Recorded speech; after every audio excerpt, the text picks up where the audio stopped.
नमस्कार मित्रांनो, तुमचं स्वागत आहे माझ्या पुन्हा एकदा मिनी ब्लॉगमध्ये. आज दिवसभर शॉपवरती बोर झालो, त्यामुळं म्हटलं थोडं बारामतीत फिरून यावं. आता फिरायला जायचं म्हणलं की थोडंसं आवरून तर जावंच लागतं. मी तुम्हाला बारामतीतील सुंदर अशा ठिकाणी घेऊन जाणार आहे आणि तुम्हाला तिथला परिसर नक्कीच आवडेल. मी अशी आशा बाळगतो. सुंदर असा परिसर आहे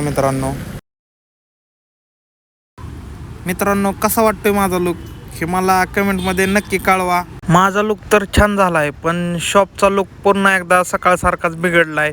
बघू शकता मित्रांनो, पुन्हा एकदा शॉप सकाळसारखंच झालेला आहे.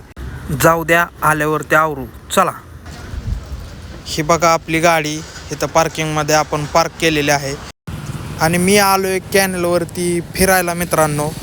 तर तुम्हाला मी सगळा परिसर आधी दाखवतो. मी तुम्हाला बोललो होतो ना मित्रांनो, परिसर असा इतका सुंदर आहे की तुम्हाला नक्कीच आवडणार. आणि इथं आल्यावरती असं वाटतं की घरी जाऊच नाही, एवढं सुंदर. आणि संध्याकाळचं तर एवढं भारी वाटतं इथं लाईट वगैरे लागल्यावरती.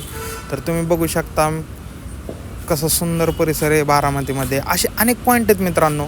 असे पॉईंट तुम्हाला मी दाखवण्याचा नक्कीच प्रयत्न करणार आहे. तोपर्यंत तुम्ही हा परिसर बघू शकता. मी लवकर आल्यामुळं इथं गर्दी नाही आहे. तुम्ही जर संध्याकाळच्या वेळी ह्या ठिकाणी आलात तर तुम्हाला इथं भरपूर अशी गर्दी असते. लहान मुलं इथं खेळण्यासाठी सुद्धा येतात. कशी आहे आपली बारामती मित्रांनो, मला कमेंटमध्ये नक्की कळवा. सूर्यास्ताचा सीन असला खतरनाक दिसत होता मित्रांनो, म्हणून मला मोह आवरला नाही. म्हणून मी म्हटलं एक सुंदर अशी व्हिडिओ घ्यावी. बारामतीमध्ये अनेक असे सुंदर सुंदर पॉईंट आहेत मित्रांनो. मी तुम्हाला नक्कीच पुढच्या व्हिडिओमध्ये दाखवण्याचा प्रयत्न करेन. तोपर्यंत आपल्या यूट्यूब चॅनलला सबस्क्राईब करा. व्हिडिओ आवडली तर नक्की लाईक करा, शेअर करा आणि कमेंटमध्ये कळवा. धन्यवाद.